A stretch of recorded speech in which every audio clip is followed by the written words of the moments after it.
Assalamualaikum warahmatullahi wabarakatuh. Perkenalkan, nama saya Lucy Cayani. Saya taruni Politeknik Ahli Usaha Perikanan, jurusan Teknologi Pengolahan Hasil Perikanan, kelas TPHB. Di sini saya akan menjelaskan tentang persyaratan keamanan pangan atau cemaran pangan.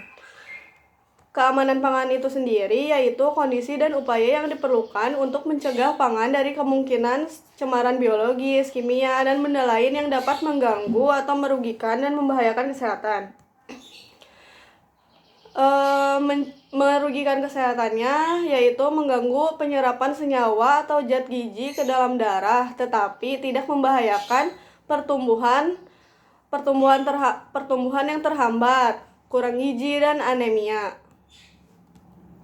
Membahayakan kesehatan menimbulkan dampak akibat adanya residu pestisida, mikotoksin, logam berat, hormon, obat-obatan hewan yang akan menyebabkan kanker atau kematian. Cemaran yaitu bahan kimia, fisik, biologi yang keberadaannya dalam produk pangan, air dan udara tidak dikehendaki. Bahan ini mungkin ada dalam produk pangan sebagai akibat dari berbagai tahapan dalam proses produksi, pengemasan, transportasi, dan kontaminasi lingkungan. Pangan harus diawasi dan dicegah agar tidak tercemar di sepanjang rantai pangan. Pemerintah menetapkan bahan yang dilarang digunakan untuk pangan, ambang batas maksimal cemaran, aturan tentang cara, metode, bahan tertentu untuk pengolahan sampai peredaran bahan yang dilarang untuk peralatan. Asal cemaran pangan itu terjadi dalam pestisida, mikroba, mikotoksin, logam, pupuk, hormon, antibiotik, bahan tambahan yang dilarang seperti pecahan kaca, paku, rambut, potongan kayu, tanah, kerikil, dan lain-lain. Penetapan regulasi mempertimbangkan kajian keamanan sering terdapat dalam produk pangan. Produk pangan beredar di Indonesia. Impor atau ekspor. Data paparan, data ekspor sampai impor produk pangan, regulasi internasional, regulasi regional, ASEAN, dan regulasi negara lainnya. SK Dirjen Badan POM nomor 03725 /B/SK/7/89 batas maksimum cemaran logam dalam makanan. Pengeluaran pada 15 komoditi, yaitu ada pada bahan-bahan makanan seperti buah yang dihasil olah, coklat, kopi, teh, daging dan hasil olahan bumbu, gula, madu, ikan dan hasil olahannya, makanan bayi dan anak, minyak dan lemak, minuman ringan, minuman keras, minuman bubuk, rempah-rempah dan sayuran dan hasil olahannya, susu dan hasil olahannya, tepung dan hasil olahannya, dan makanan lainnya. Batas maksimum cemaran pangan dalam ikan dan hasil olahannya. Yang pertama ada arsen 1,0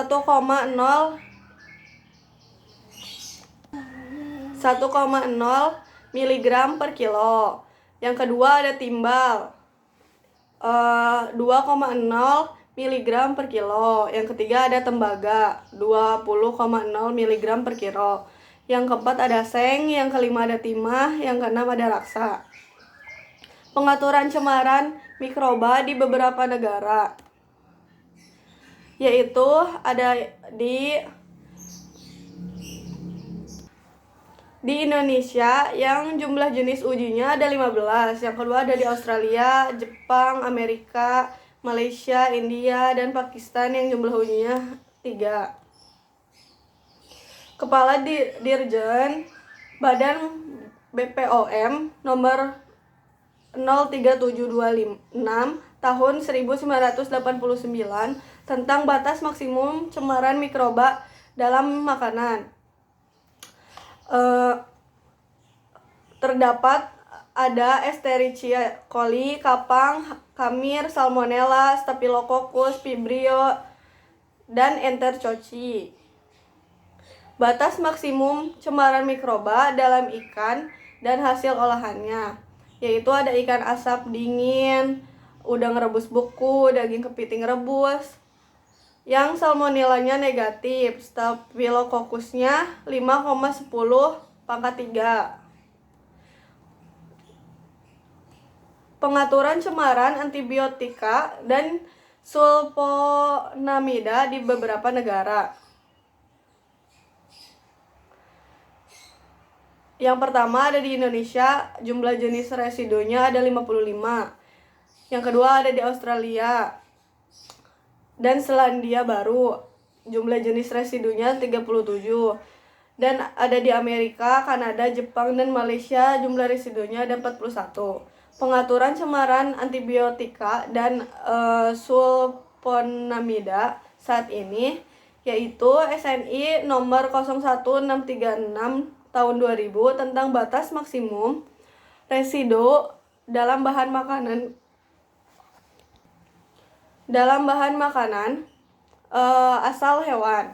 Yang kedua ada Departemen Kelautan dan Perikanan, Direktorat Jenderal Perikanan Budidaya dan Surat nomor 30/3025/DPD-5/IK 530/10/2001 perihal larangan penggunaan antibiotika chloramphenicol.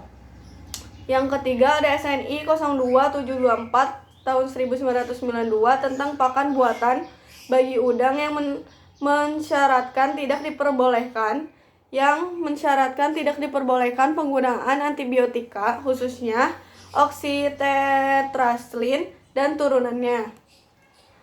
Rekomendasi tim ahli antibiotika ada 30 jenis, yaitu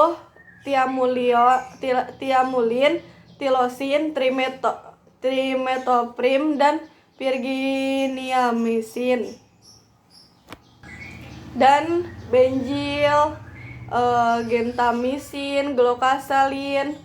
Kemudian ada di sulfonamida ada 5 jenis, yaitu sulfadiazin, sulfacunoxacillin, sulfadimidin, sulfadoxin. Sekian penjelasan dari saya. Kurang lebihnya saya minta maaf. Wabillahi taufiq wal hidayah. Wassalamualaikum warahmatullahi wabarakatuh.